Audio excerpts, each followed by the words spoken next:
Hello friends, welcome to my channel. I am Emily. Hope your day is so well. If you like the video, don't forget to subscribe the channel. No cameras were rolling when Amy Roloff opened the envelope. It didn't come from TLC, it didn't come from a lawyer, and it definitely didn't come from Matt. The paper inside was thin, folded once, typed, not handwritten. Amy read the first line slowly. Then she sat down. For years, viewers of Little People, Big World believed the story was simple. A divorce, a farm divided, a new relationship that hurt more than it should have. Amy stepped away. Caryn stepped closer. Matt moved on. That was the version everyone accepted. But the letter suggested something very different. It spoke about timing, about access, about money moving quietly. Long before any official announcements were made, the number mentioned once made Amy reread the paragraph 3 times. $5 million.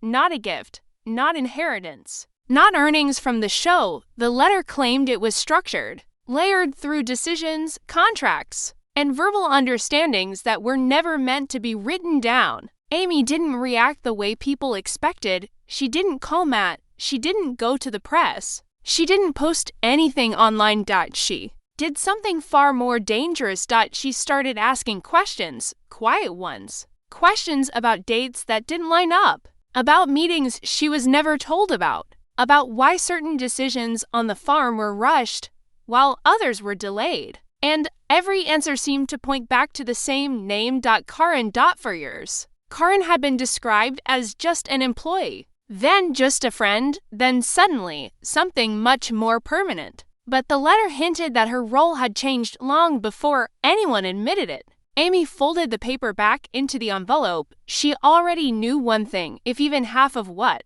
the letter claimed was true. Then this wasn't just about betrayal. It was about control and money, and a farm that had been quietly slipping away piece by piece. And once Amy saw it, she couldn't unsee it.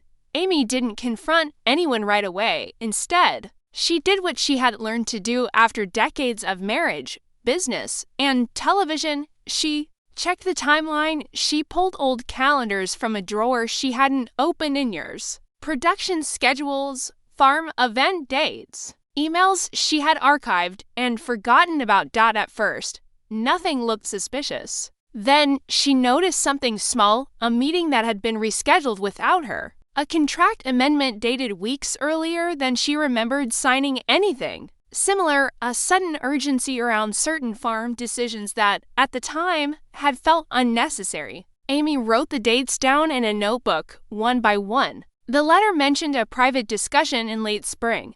Amy's calendar showed she had been out of town that week filming, obligations she couldn't cancel.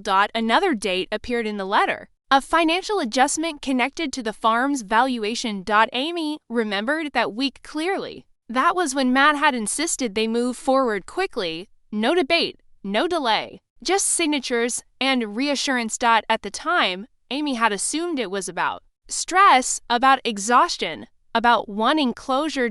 Now, it felt rehearsed. She reached out to someone she trusted, not a lawyer, not family, a former farm associate. The conversation was brief, careful. When Amy mentioned the dates, there was a pause on the other end of the line. Then a single sentence.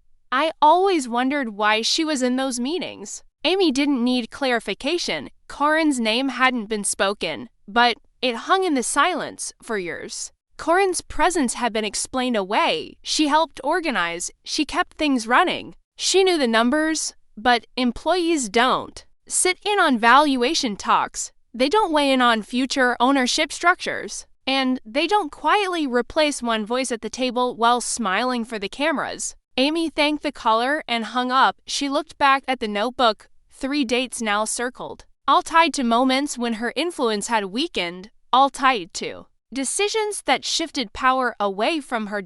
And every time, Caryn had been there. The letter hadn't exaggerated. It had understated. Amy realized then that this wasn't a single betrayal. It was a process. Slow, deliberate, and designed to look like coincidence. She closed the notebook. If this was going to be exposed, it wouldn't be through emotion. It would be through proof. and Amy knew exactly where to find the next piece.